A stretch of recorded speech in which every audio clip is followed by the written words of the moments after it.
So without further ado, welcome Manuel, welcome Steffen. Without introducing you, I'll hand it over to you so that you both can give a quick introduction about yourself, about maybe even your company, as some of our participants might not know your company, and also what you do within that company. And then we dive in after your introduction into specific questions from my side. So let's start with Steffen.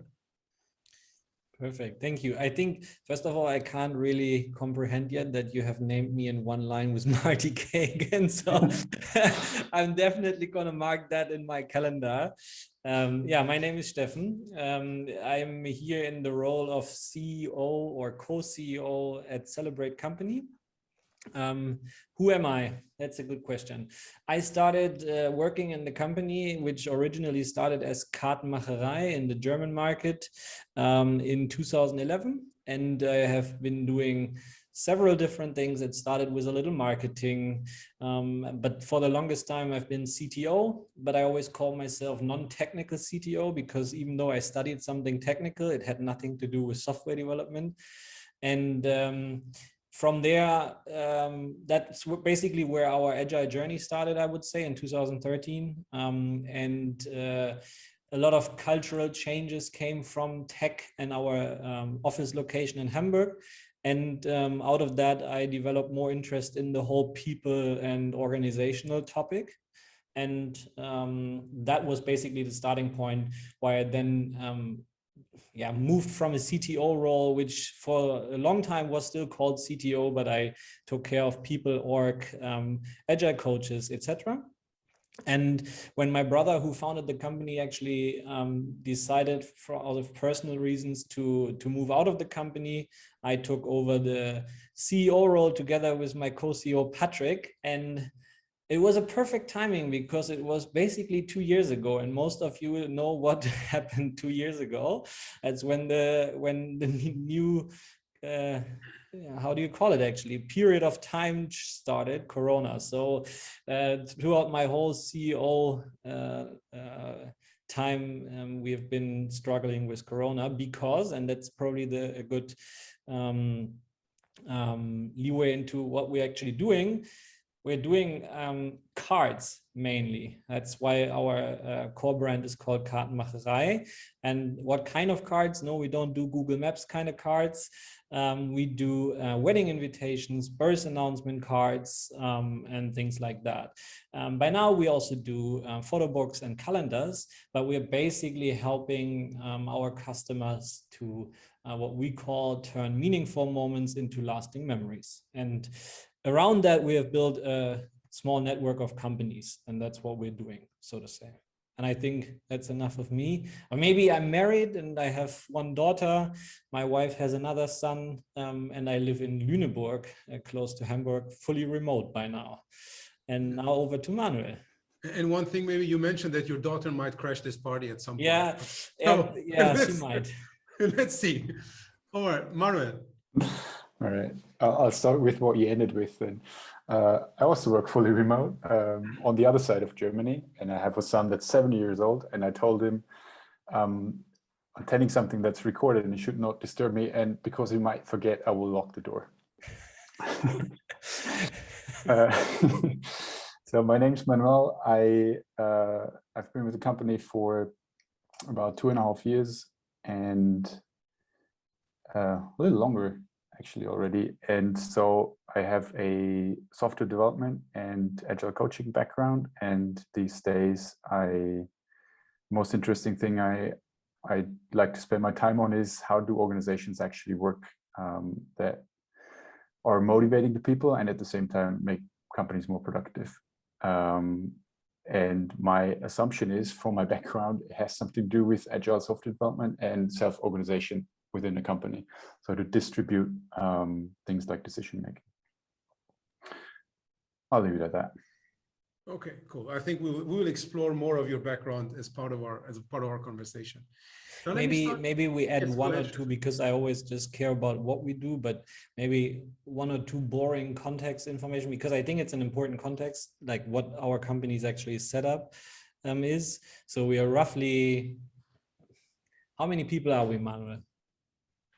300. I would say, including production and service and even let's say something around 350. And we do production in-house, and we also do all our service in-house. We're not just an online startup and have never been. So we do our own products. I think the hip way to call us would be direct to consumer brand, but we've never called ourselves that. Direct to consumer and vertically integrated. Yeah, totally. All these buzzwords, add them in. Yeah. And to explain one thing, because I always find it weird when people from a company don't know how many employees they have.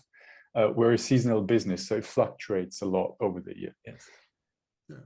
Okay, cool. So I think that's important also for some of our listeners that might be joining from larger organizations. So this is not like a 10-person startup where we cover the transformation or change journey. It's an actual company, like with all sorts of different parts of a business, which then will probably explain some of the challenges also that you will share with us. So I'll start with this. Steffen, you mentioned that initially you worked in marketing and then ultimately you became the non-technical CEO. And if I interpret it right, at some point during your term as the non-technical CEO, you started to shift your focus, which also resulted in ultimately, or maybe was a result of the organization's need for a change in how you structure, how you lead, how you ultimately do the work. Can you walk us a bit through the time period before all of these changes started? What kind of challenges your organization was facing? And Manuel, you can obviously support on that. And then when you started doing that before we go into the change itself. Yes, totally. I always, like you already maybe noticed, I'm a fan of giving some context. So think back 2013, we're definitely not the normal startup. We're not venture financed. We don't call ourselves a startup, and we use the formal way of approaching others, Z, right? So that was 2013 kartenmacherei. We were something like 35, 40 people in 2 locations.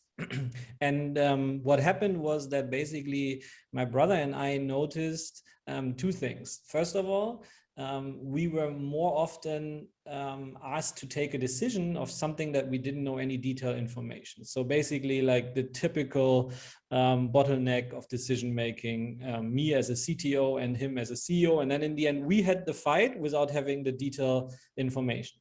And secondly, already back then we did a quarterly employee survey based on Net Promoter Score. And we noticed that the longer the people are with our company, the less likely they are to recommend us as a company to friends and family. And that was basically the start of a thought process. And in 2014, we then started to talk to other companies because we got very frustrating answers. In the first place, people told us, you're a German, it's totally normal. People don't like to work in a company after 2-3 years. People get demotivated, and we thought it should rather be the opposite. And by talking to companies, we learned about new things. At the same time, we had some, like I said, in 2013, end of 12-13 was the starting point where we did Scrum in our very small tech team in Hamburg. So there were like different influences coming along the way. But the main starting point was team motivation or team happiness plus information silo, so to say, or a decision silo. Okay. So you realize that there are certain challenges, especially with regards to decision making, and that both you and Christoph are becoming more and more of a bottleneck. Totally, yeah. Plus, not being in the position to make the right decision because of the lack of information, right? Yeah. Now, what are the first things that you start to address as part of this? Yeah, so and I guess it's starting with the 2 of you. It's not so much of a bottom-up movement. No, at least that's my interpretation. Absolutely not. Like in terms of happiness and motivation, obviously you could argue that there was some bottom-up movement by telling in the survey the honest answer by saying I'm not motivated. So that was already something good. And on top of that, maybe also to give some explanation, we were completely set up functionally. So we had like a tech team, we had a product team, when I talk product here, I mean physical products, so the people who design new card formats, so to say. And we had a graphics team and a marketing team. And then there was like a big prioritization meeting. And in the end, they all had different goals. And in the end, nobody could have taken a decision. And we stumbled across holacracy. We stumbled across one of the last things I think we stumbled across was the Spotify model. That's why we took over some naming procedures there. I wouldn't say that we copied the model, but we mainly got stuck with one book, which I think you also mentioned it in the introduction of the call, Drive from Daniel Pink, What Really Motivates Us. Because for us, it was like the really nice summary of how you, and that's the important information to keep people motivated. So basically for us back then, going through standard business studies and working in very classic companies, my brother in a consulting company, me at BMW, it's like you have to motivate people because people aren't motivated. So what we learned from the book is people are motivated, and there is basically just one way to keep them motivated, and it's by getting out of their way and complying, so to say, with 3 different pillars, which is purpose, mastery, and autonomy. And altogether, that was our starting point. Mm-hmm. So based on this now, autonomy, mastery, purpose, those of you who haven't read the book or haven't seen a video of Daniel Pink, highly recommend it. And most likely when my team puts this video up on YouTube, we will probably make a link to that video from Daniel Pink himself. Yeah. Now you start with this, and initially probably that's a shift in mindset for both you and Christoph. Now, what do you do with this now concretely? One thing is, all right, oh, that's a great book. We have to provide more autonomy, more mastery opportunities, and more purpose. But what do you do? I mean, that's the question that a lot of the leaders are struggling with. We needed to convince 2 groups of people, right? We needed to convince ourselves, and we needed to convince the team. And we did 2 things. So first of all, because we didn't believe it ourselves, it sounded too nice to be true, so to say. We did very simple experiments. So back then we had actually, we have just went through a very, very obvious problem and did it all wrong. So we had one floor in our office in Gilching, and we ran out of space, and we had to enlarge the office space, and the only way was by renting another floor. And then was the question, who goes? We were in the 4th floor, and the 4th floor had the kitchen, the terrace, etc. Who goes to the 3rd floor? We've never thought about it that way, right? But we took the decision that the service team goes into the 3rd floor. I would say that rationally, it's still the right decision because they have the least exchange of information. That's how we addressed it, right? With the rest of the team, with the marketing and the product people. They saw it the way like, we are the 2nd-class people, we have to go to service. So that we had in our past, that happened in 2013 or something. And it was a real struggle for us to communicate it afterwards and to clean up the mess, so to say, we caused. Now, interestingly, in 2014, we had the same situation all over again. We ran out of space, and the only possible way to grow was another space in the next building in the 2nd floor. So not even anymore in the same building. So what did we do? We said, okay, let's take a self-organized decision and let's propose a process for that. And the process was simple. Each team had a, how you call it? Not a deputy, a person they sent, a delegate, they decided on, and they needed to sit in a room, work on a solution, present it, and they needed to get, I think, 75% yes votes. Otherwise, they would need to go back and work on a better solution. Like it was just a simple question, who goes over? And then it turns out, I think it was 1 iteration, and they got a vote of 98%. And the 2 persons who didn't, or the 1 person who didn't vote, just said it didn't want to vote. And the service team went over to the 2nd floor, everybody understood the situation and was happy, and it came up with a better solution than we would have come up with.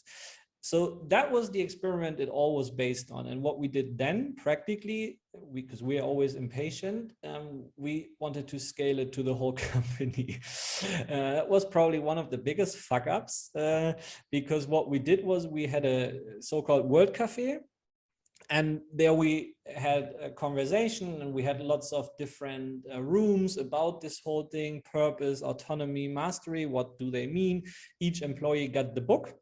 And then we said, I don't know, in 2 months, there's this one day we will meet and we will propose the new complete team setup. And then everybody chooses in which team they will work from that day on.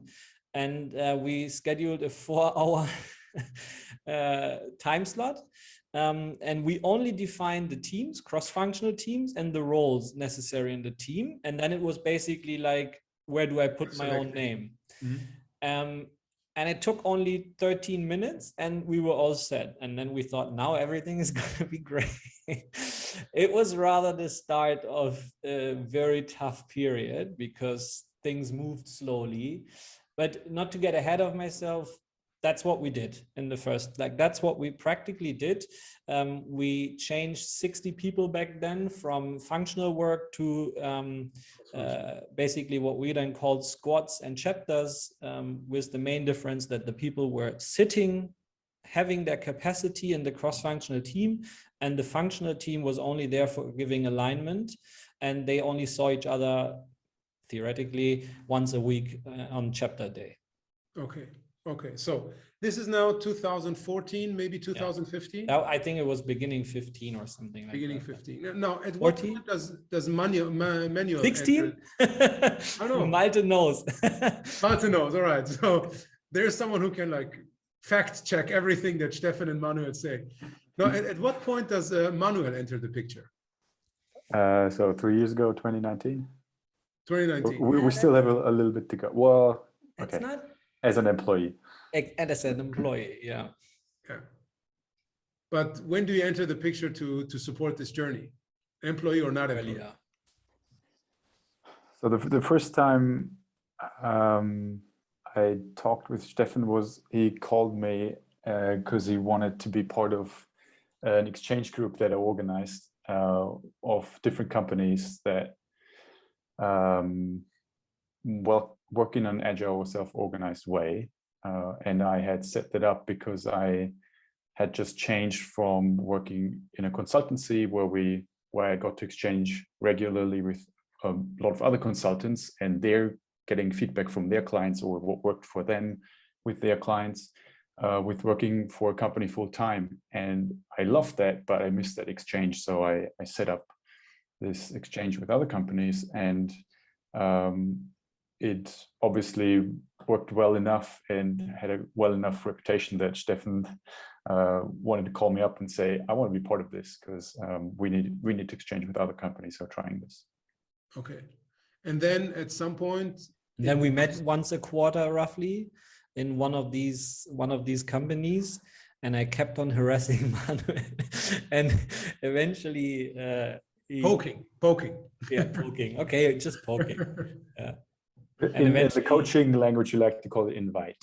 Invite. Okay, I'm sorry.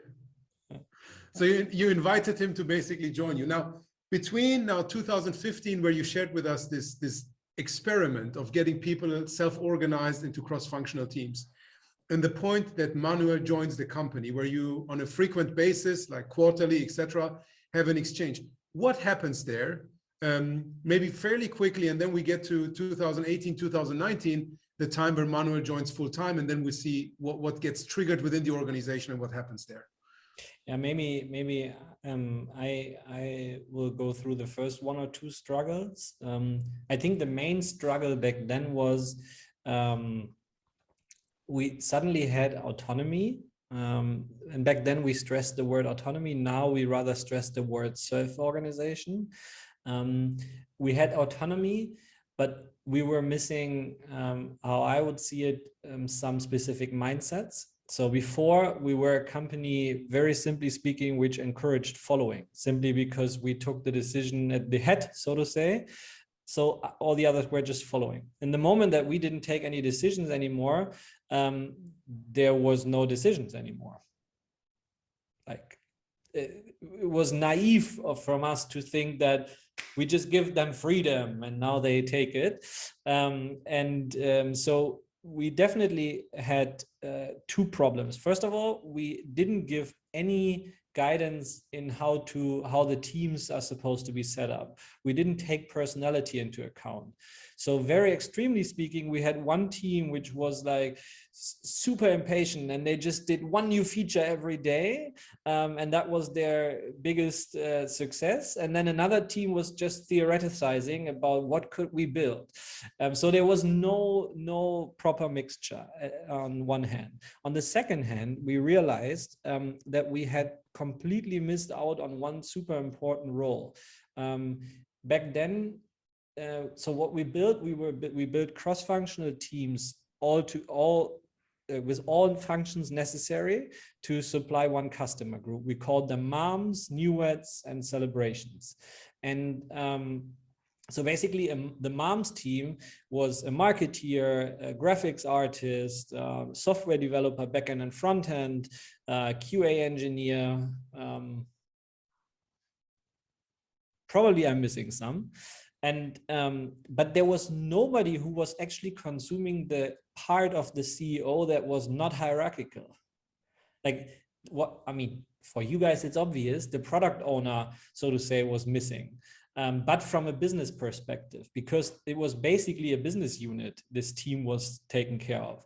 And that's why we formed then, through some iterations, a role called business owner.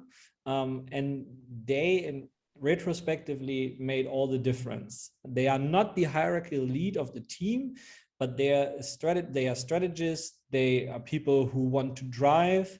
And yes, there is some fellowship, but it's not because of hierarchy. It's rather because of ideas. Mm-hmm. For me, those are the two.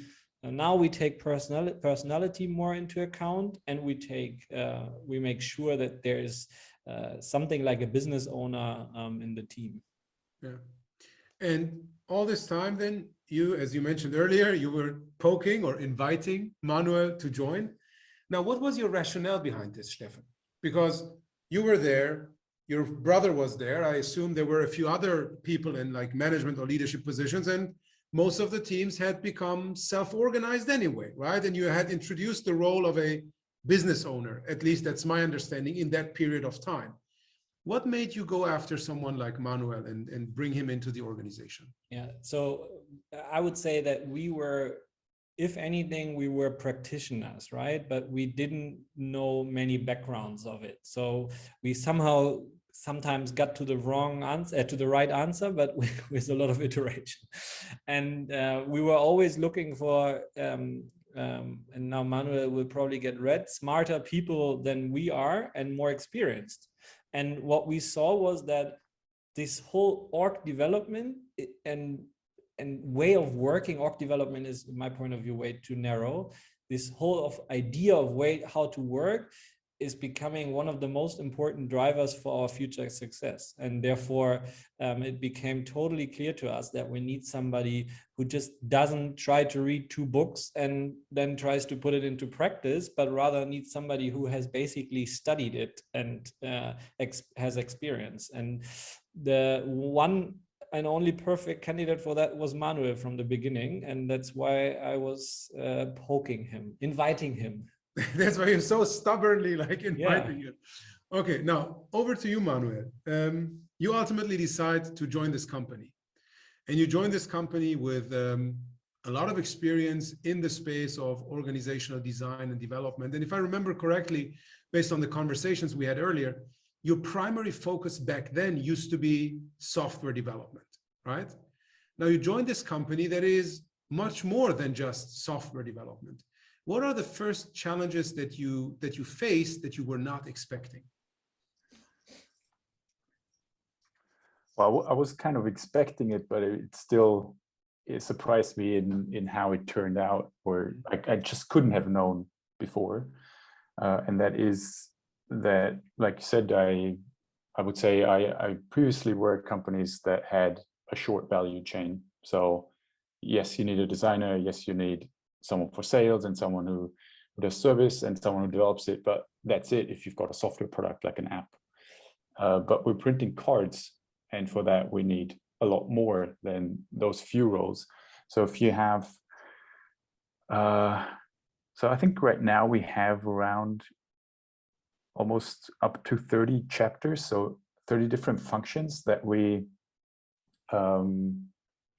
distinguish within the company. And we're trying to narrow that down or cluster as much as possible, because we think it gets more complex the more you add, but we already add a 30.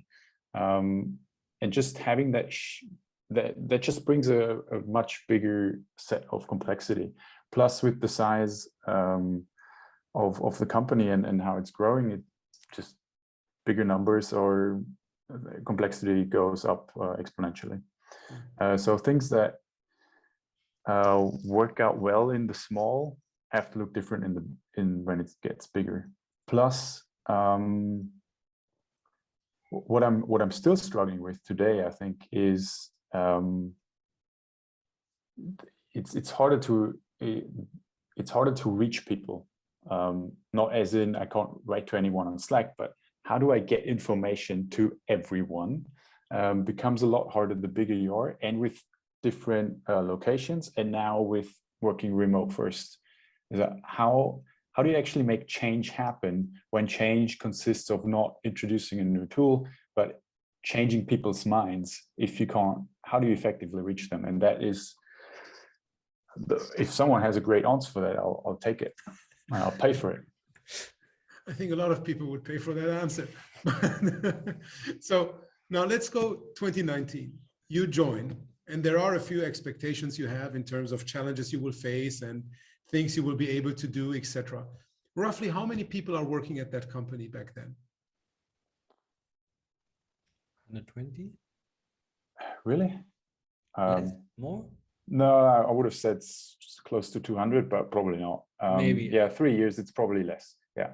Let's say 150. Let's meet there. Okay, so the organization has already significantly grown from the initial 30 that you mentioned, Steffen, in 2013 to, let's say, 150, so 5x. And most likely, as you mentioned, Manuel, the challenges are becoming bigger as bigger you get. Now, what are the first things that you start working on back then? And actually, let's take a step back. What is your mandate? How did Steffen get you there? Like, what was his promise? Okay, I'm going to sit back now. Well, okay, the mandate I understood. So luckily for me, I write and I publish things before they're fully polished. So it's pretty easy to find out what I think about topics. So my assumption was Steffen knows about that, so he knows what he's getting when he's hiring me.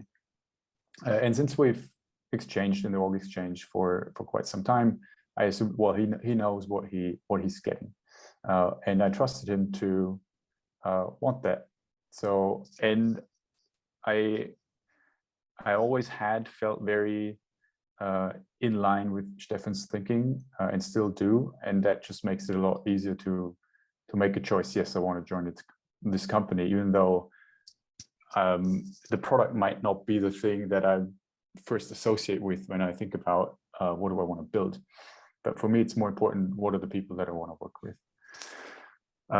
Funnily enough, in the very first week, I think we started working on the compensation model, and I just had finished the third iteration of that at my previous company, like literally wrapped that up as my last project, and then started at Celebrate and did it all over again. I think the second iteration, right?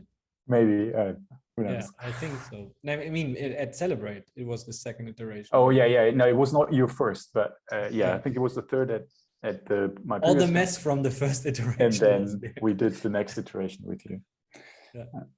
Okay, so you join, and one of your first things, as you say, is to work on the compensation. Why compensation? I mean, when I work with organizations, it's not the first thing that comes to their mind. And I'm sure it was not the first thing that Celebrate started working on. But what was the context? And maybe that's again Steffen or Manuel. I don't mind. But what was the context that resulted in this focus on the compensation piece? What challenges you were or you me? facing? Well, I give a short answer, and you can then go in the history of how I came about with Celebrate. So it's just a necessity. I mean, people want to get paid, and people want to know, did I do a good job, and can I get more money for that? So it's just something you have to figure out. And as you set up your company differently and you know, distribute knowledge and decisions more, there's just not this one person who could make this call. So you need to figure out a different way to do it. So for me, it's a complete necessity. Yeah, I mean, to follow up on that, that's exactly how it started. Like you said, I think nobody in the whole back then kartenmacherei thought, yes, let's try to tackle salaries. It didn't seem to be a sexy topic for any of us, but it became a necessity. And simply because, to stress that again, what Manuel said in one sentence, nobody in the company anymore had the information in one head necessary to take a decision on salary increase. I mean, by now, I would argue that in probably no other organization, or in most other organizations, that's a very similar situation, no matter the setup. But for us, it became even more clear because, like I said again, so we have chapter leads. They are the disciplinary lead of any chapter member, but their chapter members don't work with them on a daily basis. They sit in another cross-functional team. So therefore, the chapter lead might have one time a week, 1 hour chapter meeting, contact with that specific person. So how the heck should that person take an educated decision if the person is performing well, whatever you want to call that, not to go into that detail, and then have a proper salary discussion. Yeah.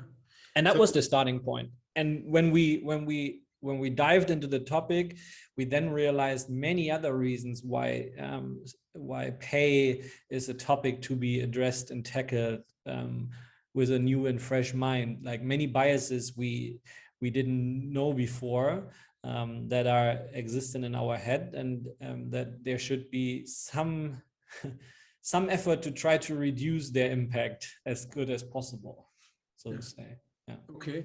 So if I interpret this right, before you moved to this cross-functional setup and you had your functional, basically the silos within your organization, the functional lead was perfectly capable of deciding on salary increases or not. Let's say that's what we thought back then. Exactly. Yes. That's why I'm saying this, right? Yeah. Quote unquote. And then the moment you move to a cross-functional setup, it becomes very obvious that more or less nobody is in that position to make this it educated became decision. more often. It happened more often that people came to us and said, "Person X wants more money. What do I do?" And we were like, "I don't know." You're like, I have even less. I like his face than you. or her face. Let's give him a salary increase. Or that didn't seem right at all. Yeah. Okay, so this is one of the areas where I actually want to dive deeper, because my intention is not only to look at it on a high level, like what things did you do and in which order, but also on some of the challenges where I see a lot of my clients struggling, and payment is one of those.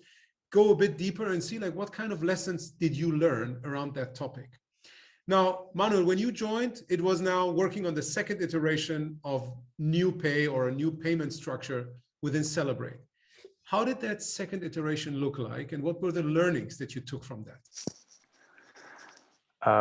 If you can still recall, which I guess you can. Oh, I can. I still remember that meeting. Back then, we met in person in front of a whiteboard, and Steffen actually drew on the whiteboard like what they did and why they did it and how they calculated these salaries. And I have to say, it was masterfully crafted and super complicated. Like no one could fully grasp it, except Steffen, who just created it, and maybe Tina. Yeah. So we basically took that and said, this is great, but we need to simplify this so people can actually understand how we derive a salary. Plus, I mean, yes, we can do it this way. It had weighted functions and all sorts of stuff. Like, you know, it would weight feedback in terms of, does this person always rate people well in comparison to someone else, and then try to get out that bias. And I was like, yeah, this is great, but so we're probably not big enough in terms of data to make that work well. Plus, it's not understandable, and if we don't want transparency in payment, as in what everyone gets, what we at least need to get to is how do we derive the salary. So we need to have process transparency. People need to understand how do we get there, and then they can build trust into the process and the people who are carrying it out. Yeah. One thing here, Manuel, and sorry for interrupting. Yeah, I'll go for you mentioned you didn't want to have transparency in terms of payment, but process transparency. Yeah. Maybe you can, you and I talked about this earlier, but maybe you can share also with the audience, why didn't you want to have payment transparency? Yeah. This is a topic a lot of organizations think about. You have your reason. I'd like to hear about it.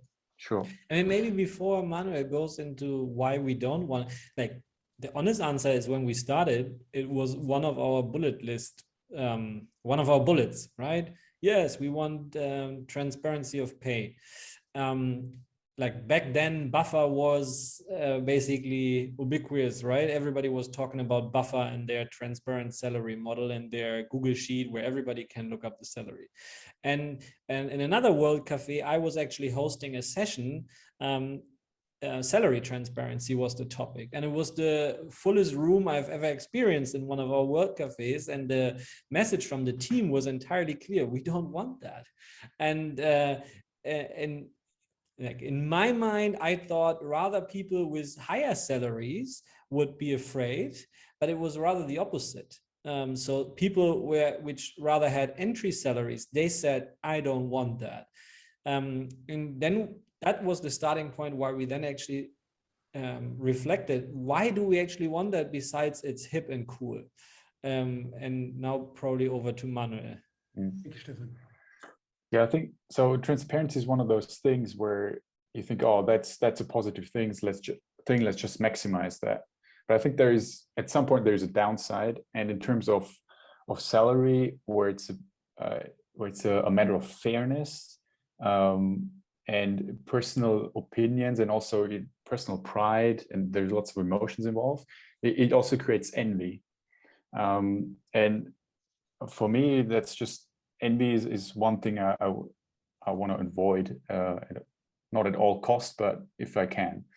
And so I personally experienced salary transparency for 4 years working at a consultancy, and I really liked it then. I thought it was great. I think it was very avant-garde and adventurous to have that.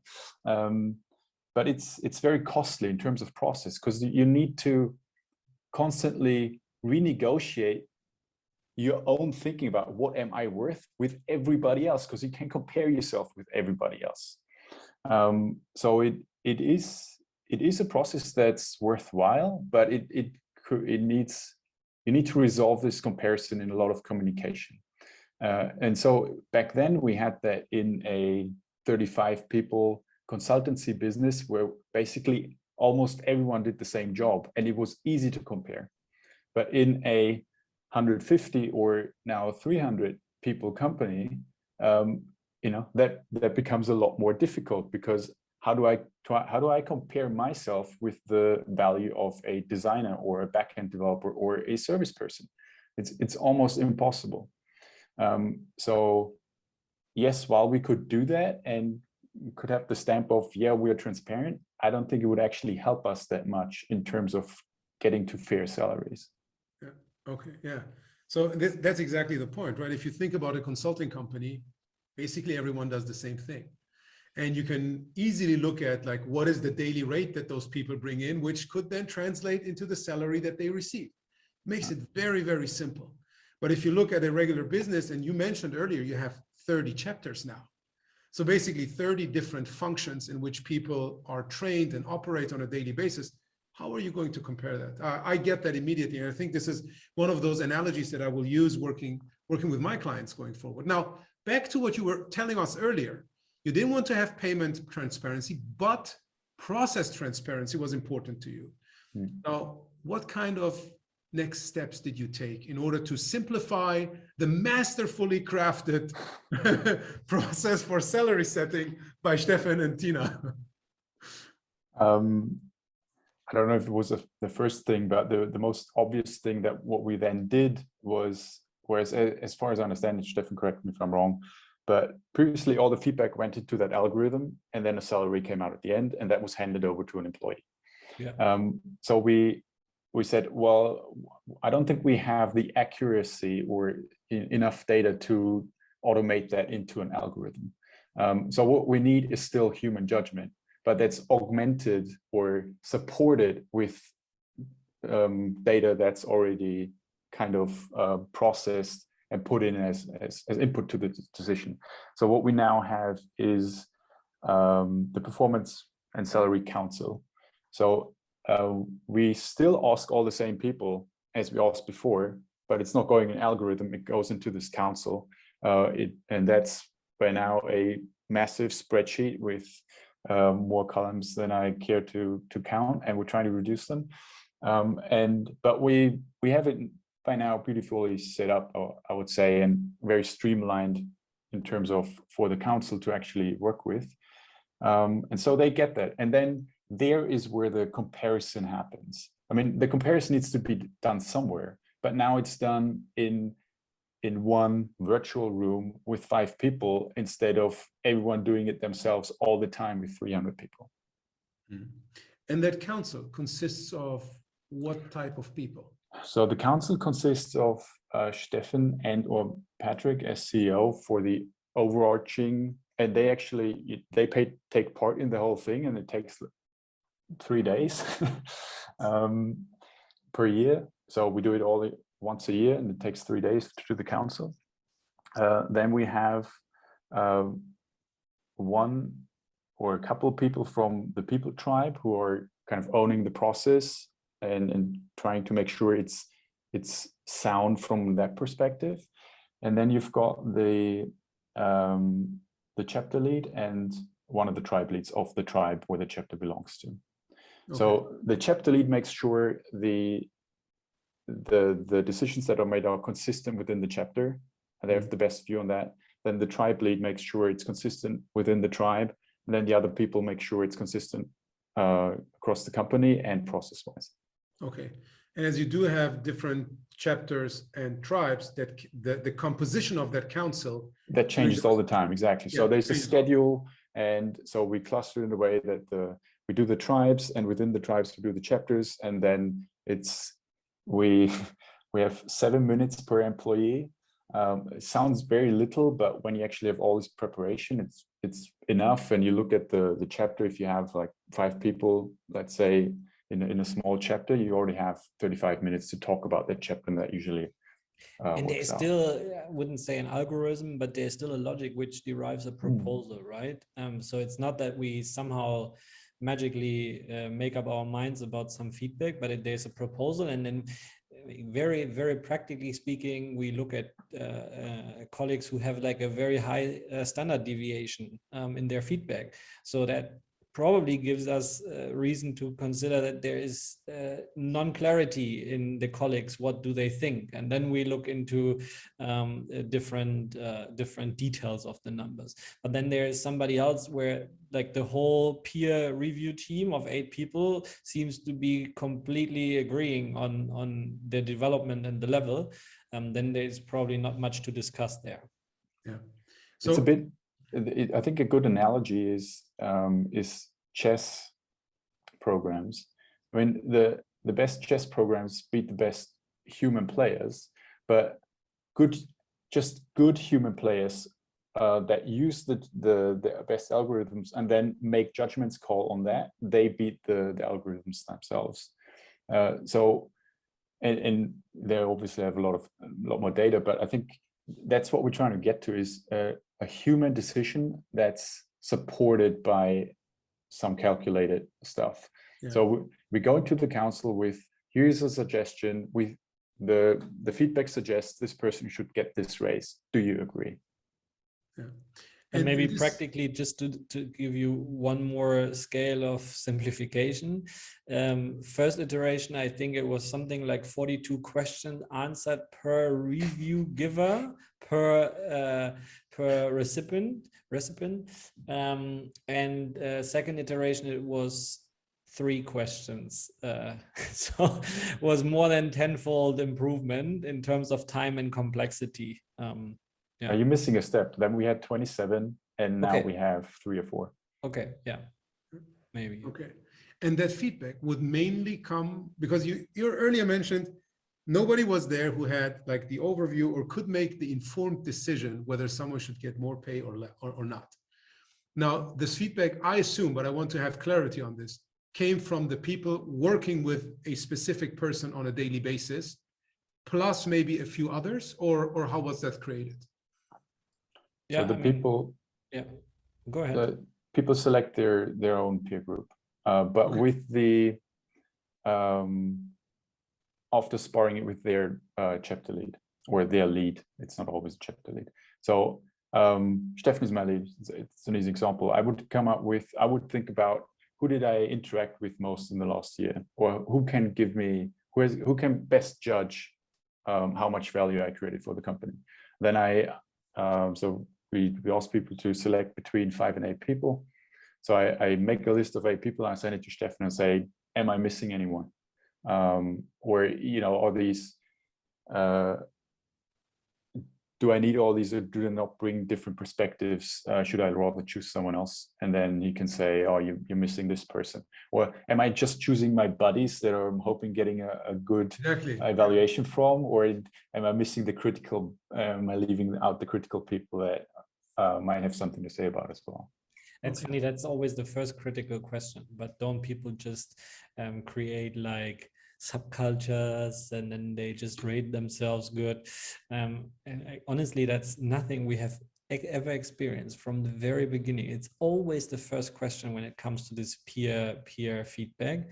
And in my point of view, it's just a relic from a very wrong image of humanity, so to say. It's like we want to cheat people and want to be bad instead of trying to achieve something good together. Maybe to again bring it into very simple terms, there are some guidelines, and people are supposed to have at least some people from their cross-functional team, from their chapter, from more senior members. So there's supposed to be in the end some kind of a 360-degree view. Yeah. But, and that's super important, nobody has more vote power than anybody else. So it's not based on seniority or hierarchy or anything like that. So if somebody wants me as a review giver, peer reviewer, then my vote counts the same as the Azubi, the other 7, who is also, And so initially, Steffen, you mentioned one of the reasons, or one of the things that kickstarted this journey was dissatisfaction of your longest employees, of the people that have been with the companies the longest period of time. Now, several changes happened, and one of them being what we now talked about in detail, this payment. Did you, I guess you did, and that's why I'm asking, like, how did employee satisfaction change over time as you were going through this journey from 2013 to maybe now 2019, 2020? Yeah, very good. So thank you. Yeah, I mean, what do you want me to say? We have an employee NPS of, I think the last time something around 60. And it's always hard to peer review that, but from all the applicants who have insights into that kind of data in other companies. So for example, we heard that LinkedIn has a negative net promoter score, or employee net promoter score. Xing has something in the low double digit. So from everything we know, 60 is kind of good, and it's way higher than we went down back then. And it hasn't always been that way. So the important part is throughout the journey, obviously at the beginning, it didn't instantly improve. Or rather, it instantly improved, then it went into a downfall. And then over time, when we learned how to deal with things, and also then it got better. But also an important thing is, back then, not everybody was up for the journey. Like, that's super important. It's also some people left, and that's fine. Honestly, I always was afraid that not enough people left, because the expectation towards the employee changed from one day to the other, like almost 180 degree. From what we expected, it was that roughly 20% of the people will leave throughout the next 12 months. And I think, like, really caused by that, like 2 or 3 people left, which was rather too low. Yeah. Okay. So as you pointed out, employee satisfaction initially went up just because people were excited. Yeah, now we can do whatever we want. Exactly. Then it goes down when they face all of those challenges, and then it gradually went up again. And I think it is more important if you look at your own journey rather than to compare it with other organizations. As you pointed out, you not always have the data about all other organizations, and the context, the business models, everything's different. But if you see this trend going up in your own organization, I think that's a good sign. Now, in addition to a new payment structure, which I find very interesting, especially based on not going for full payment transparency, rather the process transparency and how you've designed it. And I think, Manuel, you have also covered this in some of your blog posts, if I'm not mistaken. So we will find them and share them as well. Payment is in many cases part of something bigger, which is then promotions. How do you deal with that topic? Is there any kind of promotion other than getting a pay raise within Celebrate today? And if yes, how does it look like? Because my assumption, again, and I try to validate with you, is that you probably don't have that many people that are leading necessarily in a traditional way other people, which in many traditional organizations is what you get promoted on, right? Getting always more and more people that are working for you. So how does Celebrate approach this? I mean, maybe I start with for me, the most important thing to differentiate, and we didn't go into that detail, but basically our salary logic also implemented a level logic. So we have 9 levels, and they are completely unrelated to your role.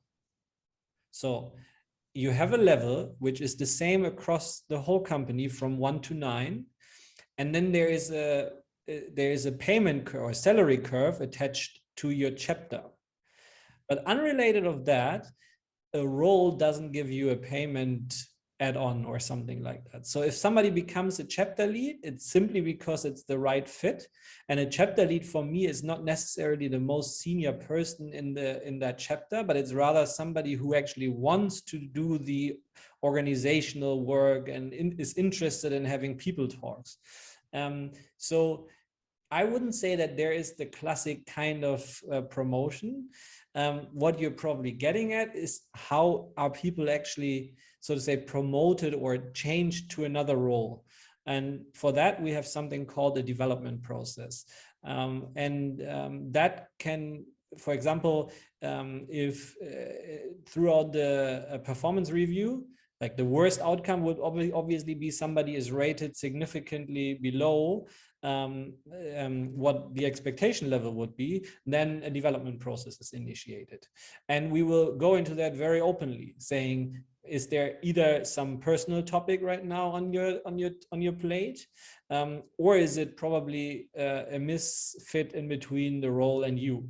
But, and it's also openly communicated, at the end of that process could also be that somebody leaves the company.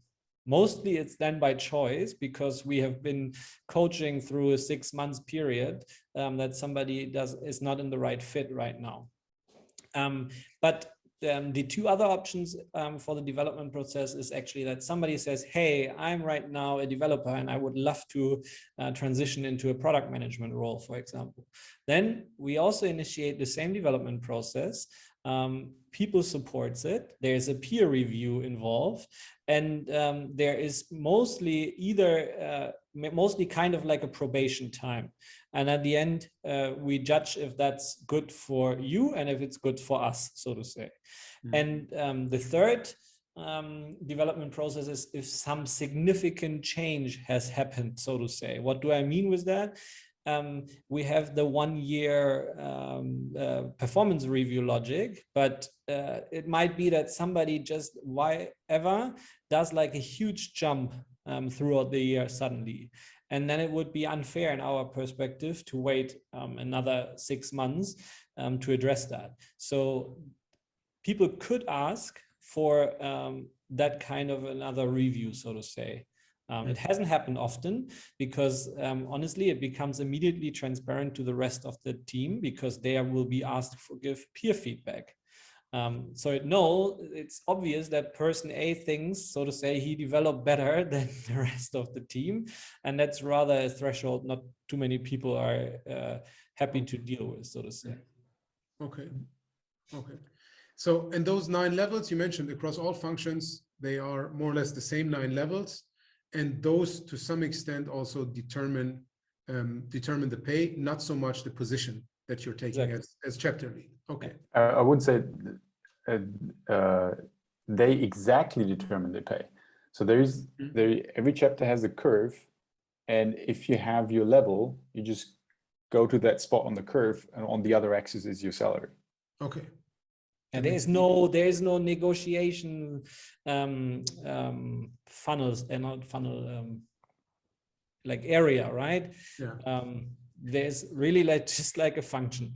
Yeah. So this very much reminds me of what we had at Bain & Company back then, where also your brother worked, where Tina worked, and also this whole peer review process. Whereas there it was not me asking or me selecting the reviewers, it was mainly given by the projects that I worked on, but I also had someone like collecting all of that, making a recommendation, and ultimately there was a committee taking a decision like how well I had performed, and based on that performance, it was immediately clear what my pay would be, including like what my bonus would be, etc. And I think you've done some iterations on that, which sounds very, very interesting, because that's also something that I advocate when I work with organizations. Like, you don't have to reinvent the wheel. You can look at this kind of a process and then apply it to your organization. I like that a lot. Now, being conscious, yes, Manuel, please. Can I, because one thing I want to stress is, which Steffen kind of touched on, but this decoupling of value and pay with leadership, whereas in traditional organizations, that's just the same thing. Exactly. So you need to go into a leadership role if you want to earn more money. And you need to go usually also into a management role to do that. Whereas we wanted to decouple that and say, no, your value is for the company is on that curve for your chapter and determined by your level. And I wouldn't say it's completely, I wouldn't say it's unrelated. It definitely correlates. I mean, the people in the leadership roles usually have higher levels than the people who don't. But it's not a necessity, and it's not you have to have this minimum level to get into this role. Or if you want to get to a level, you need to assume a management position. The other way around as well.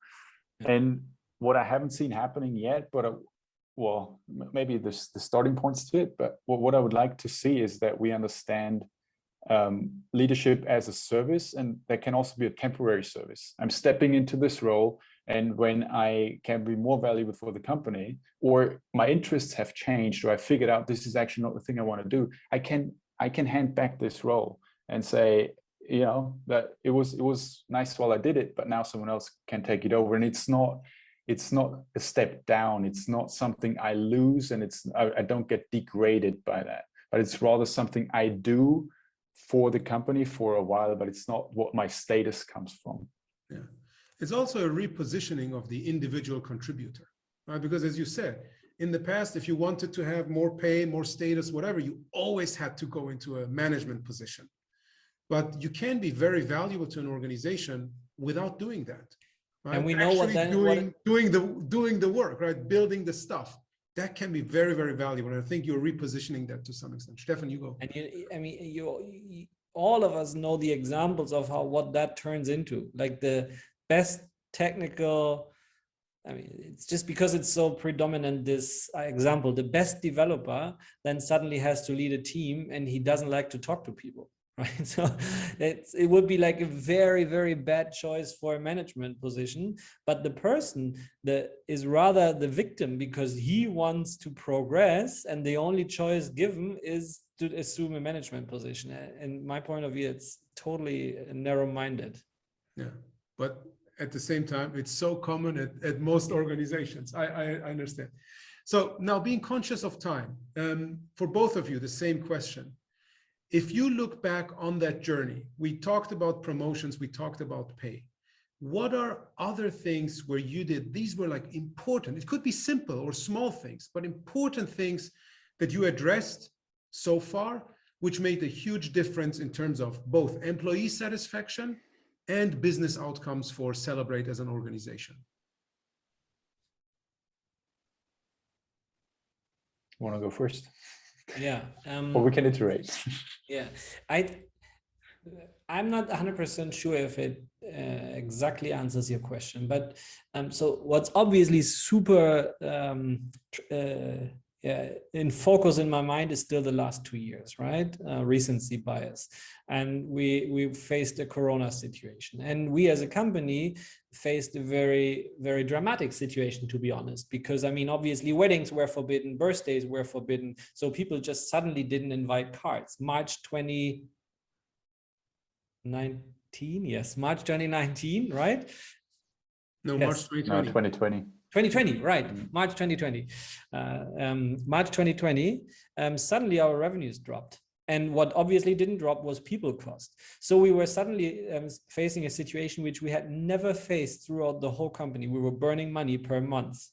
And we were in a situation where we said, okay, we need to think about short-time work, which was obviously like, we've never known about that term, besides that it happens in some production facilities in Volkswagen or something somewhere, right?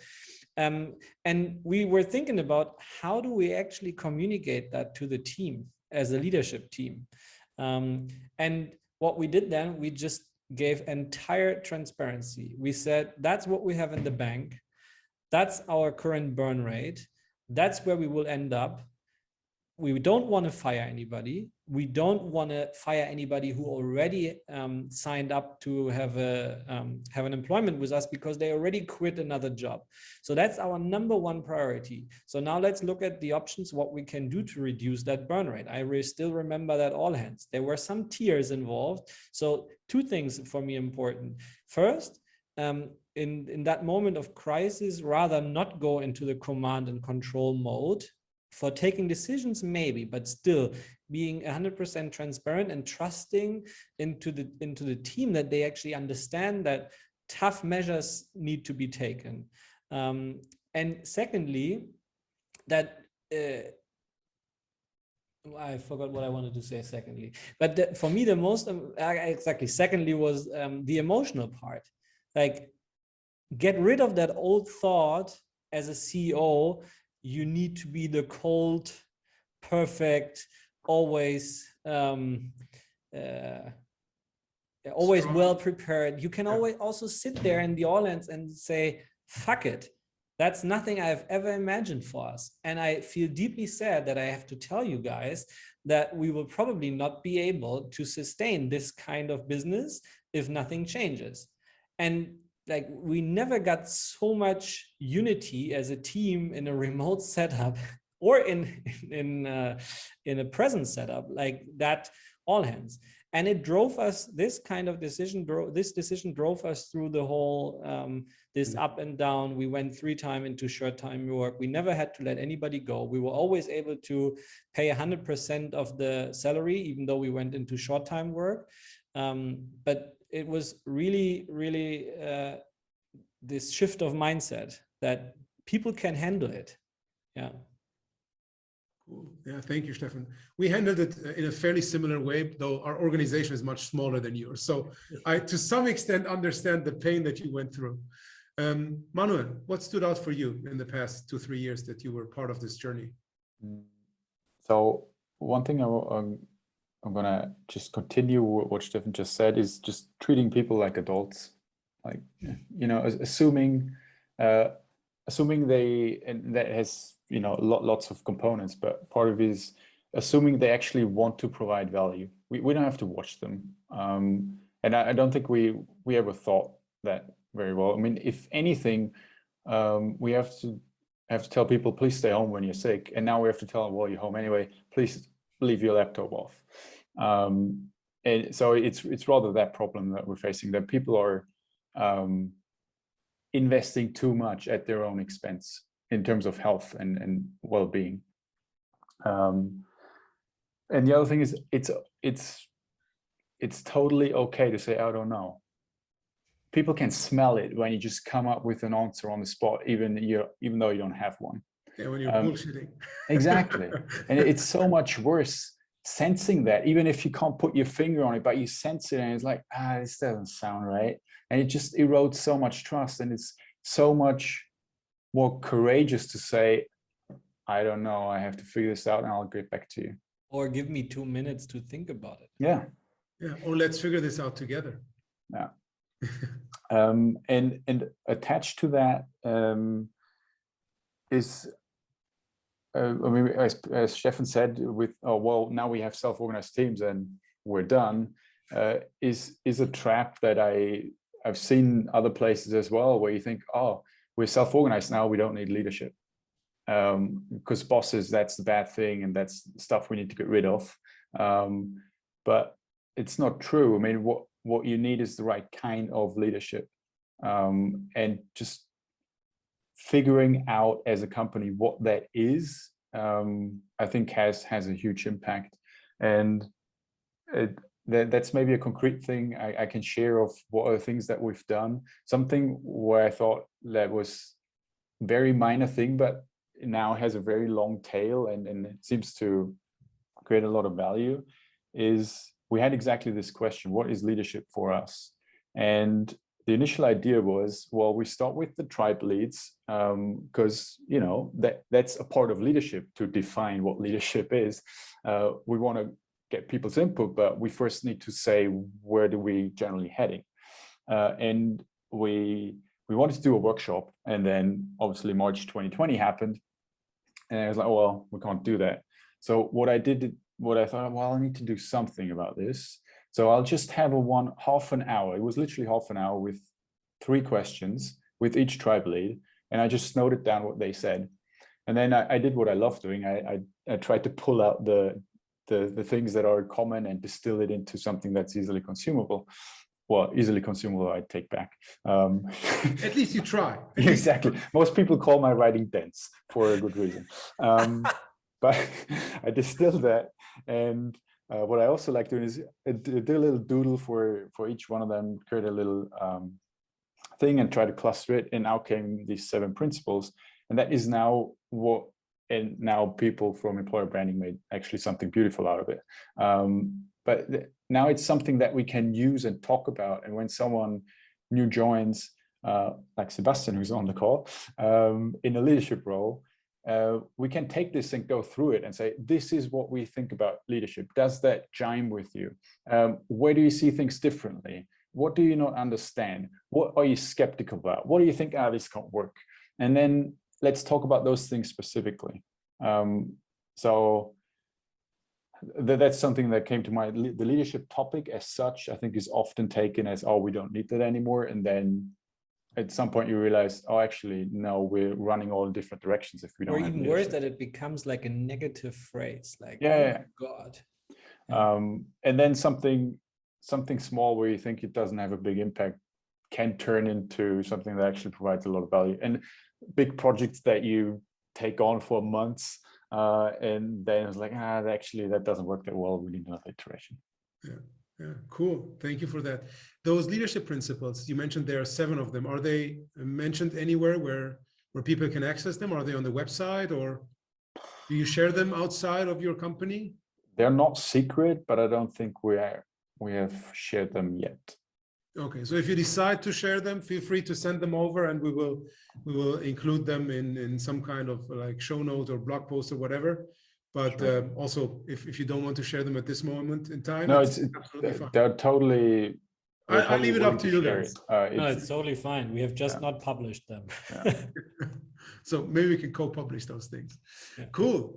Steffen, Manuel, thank you so much. I certainly learned a lot, and it was a joy talking to both of you. I hope it was the same for our audience, and I hope it will be the same for the people who watch this video as a recording at a later point in time.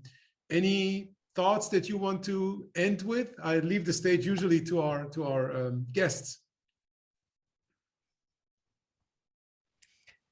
I would have never thought that pay will become such an important part.